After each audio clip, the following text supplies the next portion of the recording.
The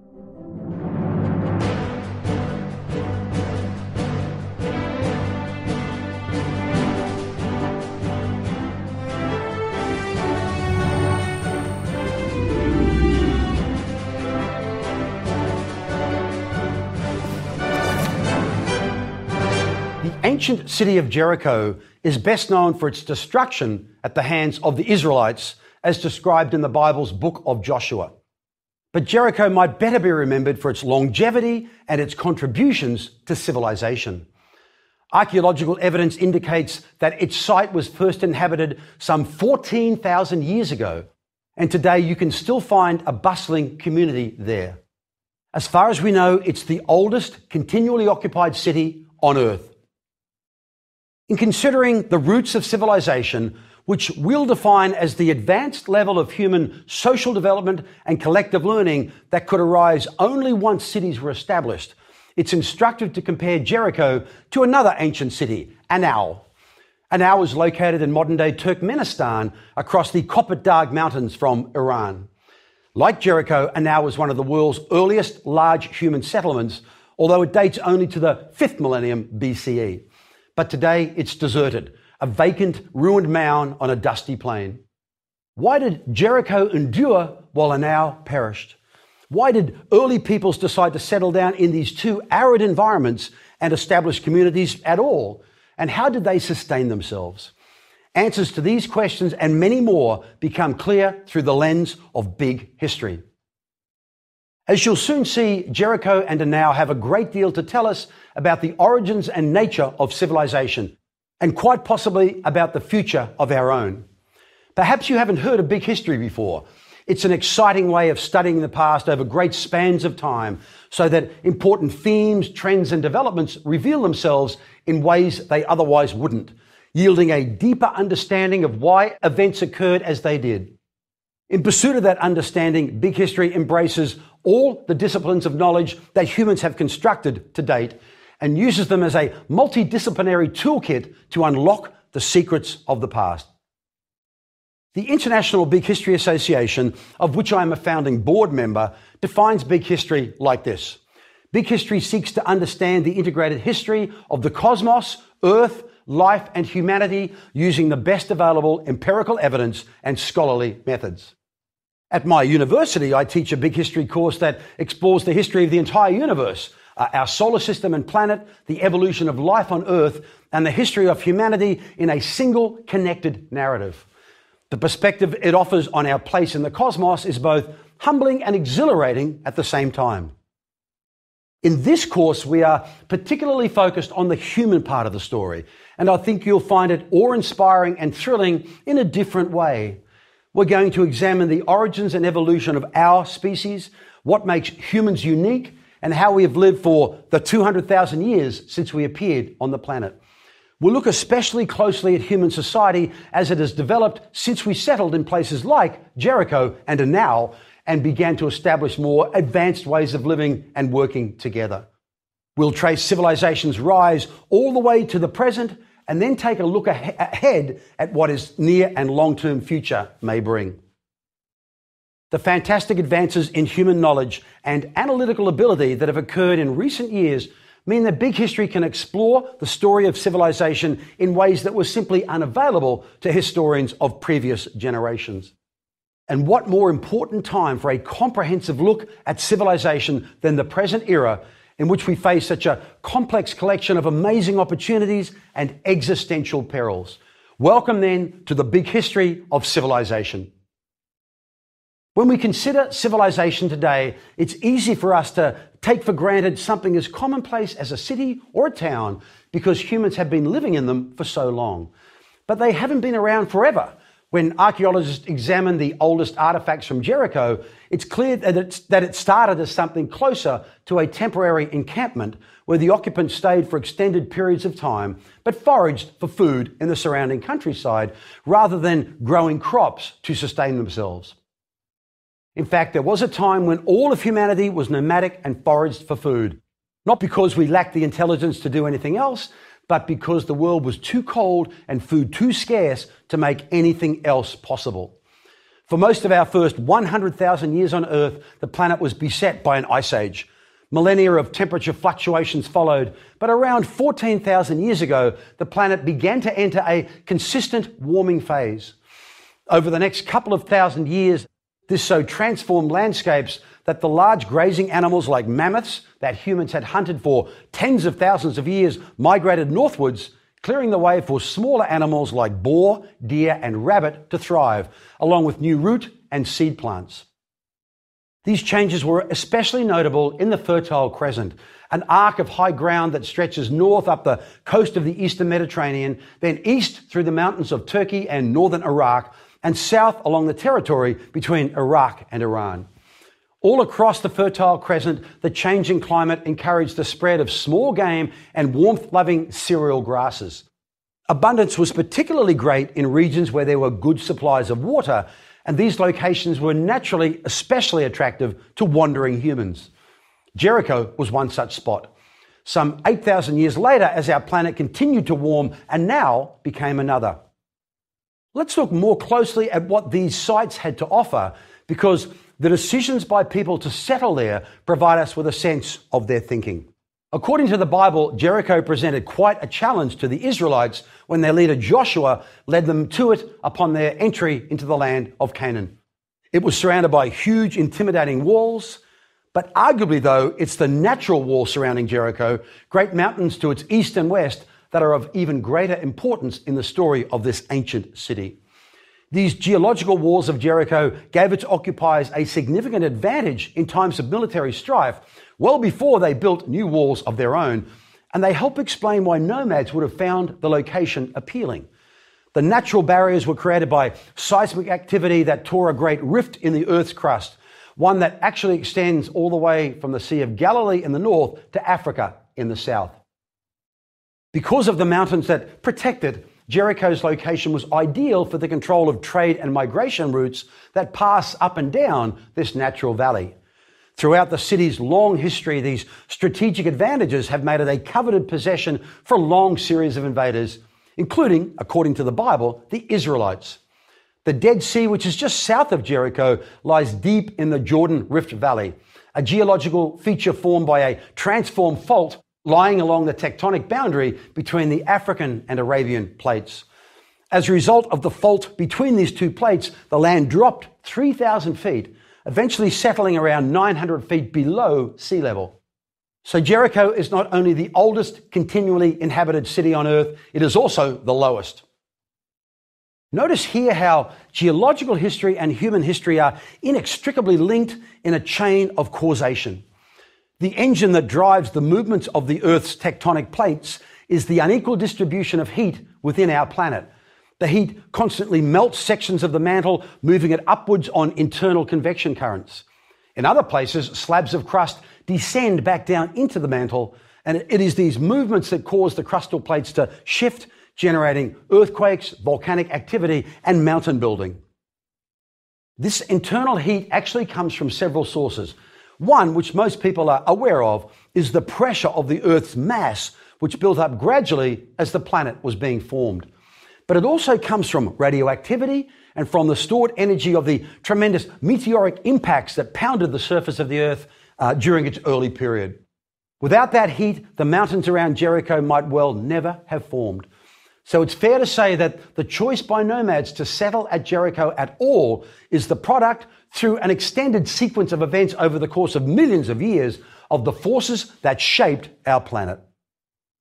Still, another environmental factor seems to argue against establishing a settlement at Jericho's location.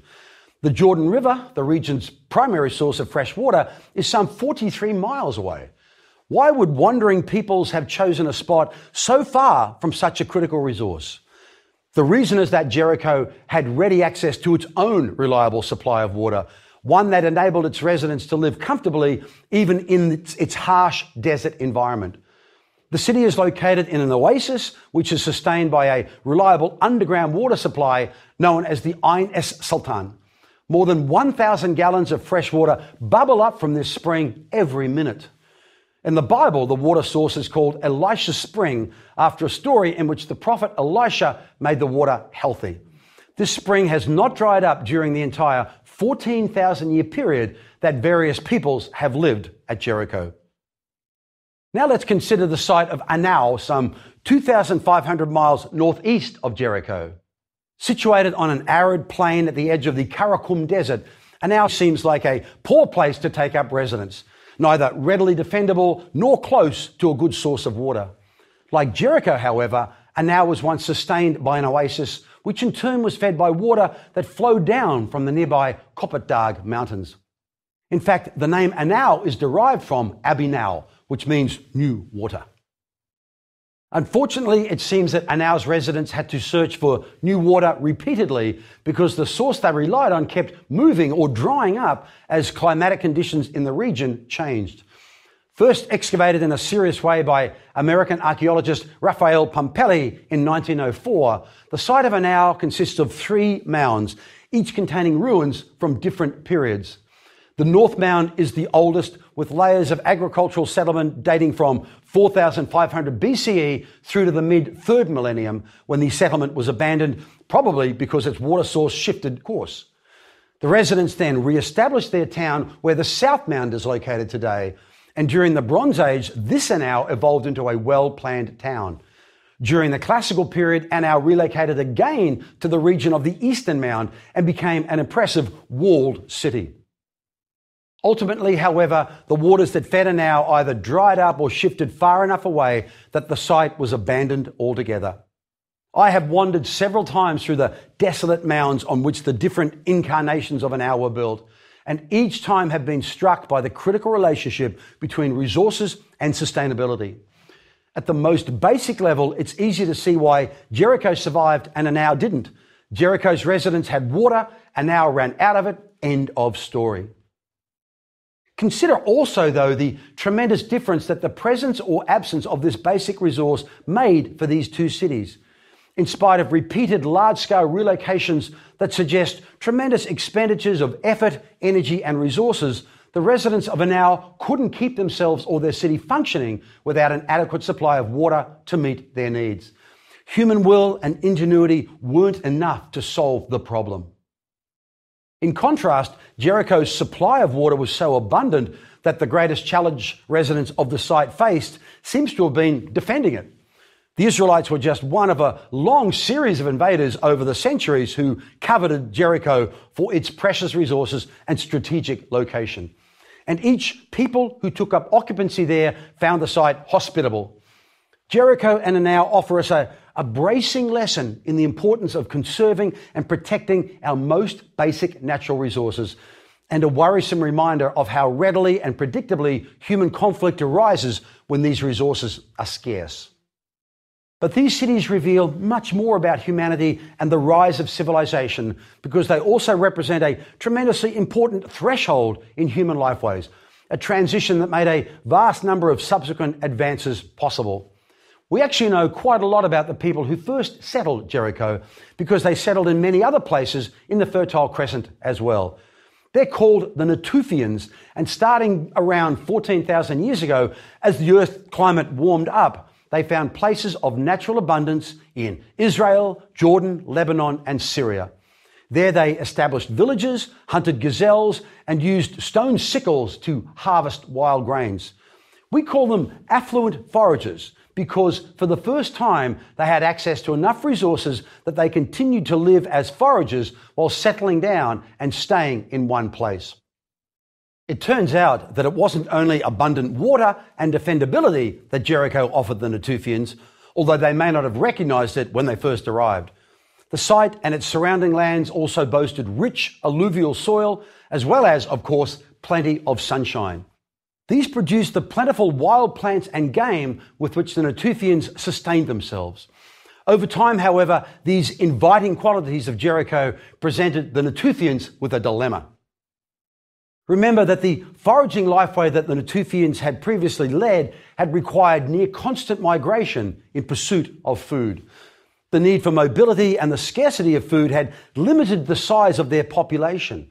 In fact, to maintain their mobility and reduce the numbers of mouths to feed, nomadic peoples tended to adopt techniques for deliberately keeping their numbers low.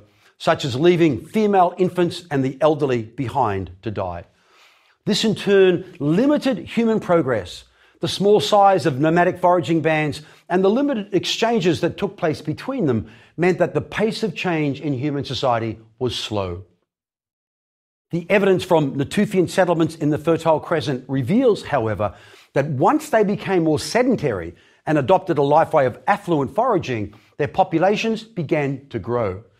Over time, they were forced to operate in smaller and more crowded territories, and feeding their rising numbers became more and more of a challenge. As we will see in greater detail in the future, this is known as the trap of sedentism. It produced a crisis, and it appears that the crisis in turn produced a human breakthrough, the development of agriculture. Archaeological evidence from Jericho reveals that early farmers there somehow learned to domesticate emmer wheat and barley, and from this point forward, progress accelerates markedly. Archaeologists working at Jericho have identified at least 20 successive layers of settlement, demonstrating its staggering longevity. In the 1950s, archaeologist Kathleen Kenyon unearthed the remains of a farming settlement dated to 11,500 years ago. By 7,300 BCE, the village the Natufians had initially established had evolved into a town that was home to 3,000 farmers living in mud brick houses. All manner of implements have been discovered in the layers of soil from this period. Stone sickle blades, axes, grindstones, eating vessels, including dishes and bowls made from limestone, and spinning wools and loom weights for weaving textiles. By 5,800 BCE, the residents had domesticated sheep, and they had also developed a cult associated with the construction of full-sized human figures made of plaster, which may have been kept inside people's homes after the bodies of the dead had been buried. Jericho reached its most impressive size in the Middle Bronze Age, roughly the 18th and 17th centuries before the Common Era, when chariot-riding elites defended the city during an age of widespread conflict across much of Palestine. The defences were based upon a massive stone wall, but even this was not strong enough to prevent disaster. For sometime around 1550 BCE, the city of Jericho was destroyed. For more than a century, archaeologists have debated whether this destruction might be evidence of the Battle of Jericho described in the Bible. In the biblical account, the walls of Jericho fell after Joshua's army marched around the city's walls for 7 days and then sounded their ram's horn trumpets. According to biblical chronology, however, this would have taken place in 1400 BCE, a century and a half after the date indicated by the archaeological remains. Because of this discrepancy, the historical accuracy of the Battle of Jericho is dismissed by modern scholars, although biblical historians continue to make claims for its accuracy. Whatever the cause of the calamity, Jericho's natural advantages ensured that it would not go uninhabited for long. It returned to such prominence that it was coveted and conquered by the Assyrians and after them by the Babylonian king Nebuchadnezzar. During the Persian Empire, Jericho served as an administrative centre and was later an important agricultural centre during the reign of the Hebrew king Herod. A century later, Jericho's consistent appeal was noted by the Greek geographer Strabo, who described it as being surrounded by mountainous country which slopes towards it like a theatre. It is mixed with all kinds of cultivated and fruitful trees. It is everywhere watered with streams. Even 1,000 years later, when it was under Muslim rule, the geographer Al-Makrizi noted, "The water of Jericho is held to be the highest and best in all Islam." At now, some 8 millennia later, we again see natural conditions that made agriculture possible. In its oldest layers, Raphael Pumpelly discovered evidence of a planned farming settlement. A much later expedition led by archaeologist and explorer Frederick Hibbert was able to date the earliest evidence of wheat farming there to 6,500 years ago. The houses were made of raw brick, and traces of paintings were discovered on the walls, along with copper ornaments and vessels with geometric designs. In subsequent layers, archaeologists found ceramics with paintings in different colours, also several children's skeletons. Most of the material found at Anau was manufactured within the settlement, but other artefacts had come from much further afield, demonstrating Anau's important role in an extensive trade and exchange network extending as far as Mesopotamia and the Indus Valley. Iron tools were found in the later layers, demonstrating that, like Jericho, the residents of Anau eventually were able to intensify their agricultural practices over time. There is even some evidence that the residents of Anau might have developed writing, although, as we'll discuss later, it's ambiguous. As we've seen, Anau struggled in the face of climate change and ultimately failed to meet the eternal challenge of human civilization, sustainability. But natural resources and human determination enabled it to rise to the level of a thriving walled city and to survive for thousands of years. Together, Jericho and Anau show us how early peoples made the transition from nomadic hunting and gathering to agriculture, and how agriculture led to the rise of towns and cities where what we think of as civilization could develop. But cities were not a uniform response to oases or farming, and this is a critical point. The cities that did emerge were limited to those regions that possessed enough favorable factors to sustain large communities. Rather than thinking of the emergence of cities as an inevitable outcome, we need to consider it a rare and precious occurrence. In big history, we refer to the unique collection of conditions that produce such occurrences as Goldilocks factors. The name comes, of course, from the famous children's story in which a young girl tests chairs, bowls of porridge, and beds in the home of a family of bears until she finds the ones that are just right for her. Where such Goldilocks factors come together, we find that civilization becomes capable of advancing across a threshold to a new level of complexity and possibility, one in which an entirely new range of opportunities for progress become available. What's especially fascinating and not a little mysterious is that, rare as they are, we find such Goldilocks factors and thresholds throughout the entire history of the universe. At all scales, the cosmic, planetary, biological, and human, we can discern moments where a combination of just the right ingredients created conditions that led to the crossing of a threshold from one level of complexity to another. On the scale of the universe, the appearance of the first stars and galaxies marked the crossing of a threshold, as did the fact that the death of giant stars cooked up all the more complex elements in the universe. Without the creation of these elements in supernovae, none of us would exist today. On the planetary scale, the appearance of the first living organisms marks the crossing of another threshold of complexity, but this could only take place when conditions were just right. Much like the orbital shells in which electrons move around a nucleus, complexity seems not to increase gradually, but to leap from one level to another when the necessary conditions are present. As we make our way through the truly astounding history of civilization, we will encounter these thresholds again and again, as well as some curious similarities between the development of civilizations and various biological processes and other natural phenomena. The themes that we'll encounter repeatedly in the history of civilization speak to the essential nature of the world we live in and the nature of humanity itself. They raise questions that we'll endeavor to answer as we proceed. The most important and overarching of these is the theme of our environment and its influence on how civilizations rose and fell, expanded and contracted. When most of us studied history at school, it was all about kings and battles and dates. But actually, the idea that human history is shaped by the physical environment can be found in the writings of many ancient historians. Interest in the environment waned in the 19th century when historians became more interested in individuals and nations, politics and war. But since the 1980s, many large-scale historians have become increasingly focused on the role of the environment in shaping history.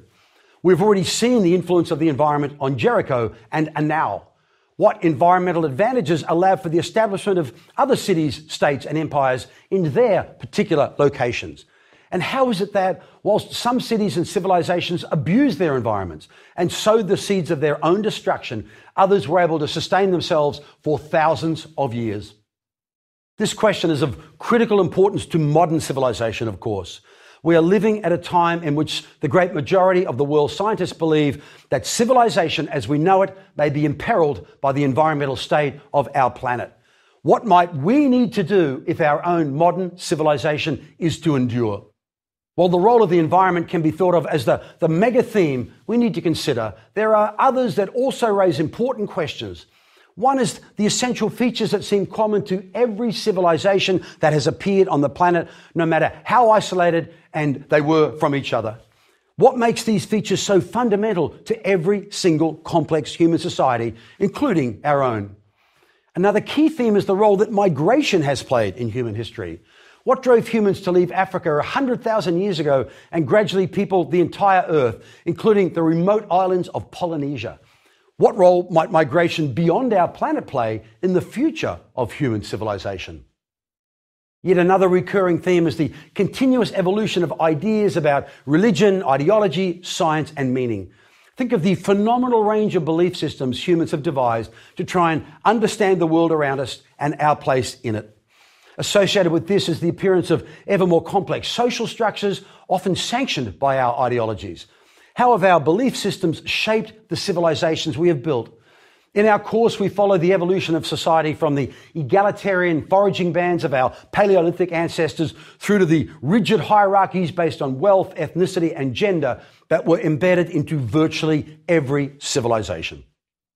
Still, another important theme is the experiments in governance that all human societies have tried. That is, their forms of political organization.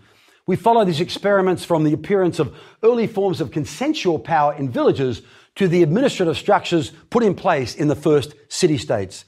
How did early ideas about how to effectively run a state evolve into the much more sophisticated bureaucratic administrations that came to control huge imperial civilizations like those of Persia, Rome, and Han China? Do they offer us any lessons as we strive for peace, prosperity, and sustainability in our own civilization today?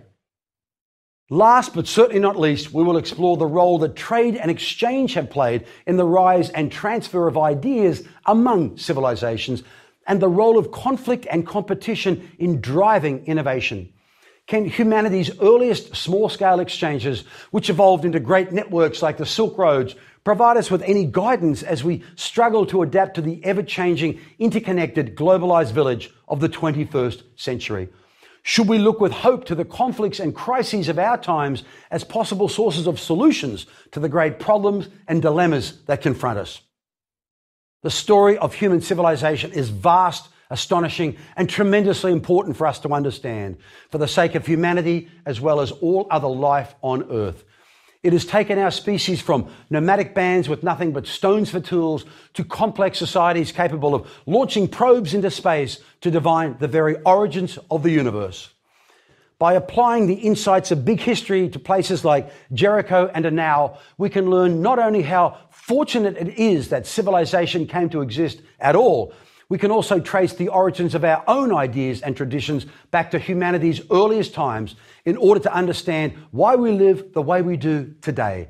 And we can search for lessons that might enable our own civilization to avoid the mistakes that caused the downfall of so many civilizations in the past. Daunting as our challenges today may be, I think you'll find that our past offers us many reasons for hope and exciting possibilities for the future. Welcome to the adventure.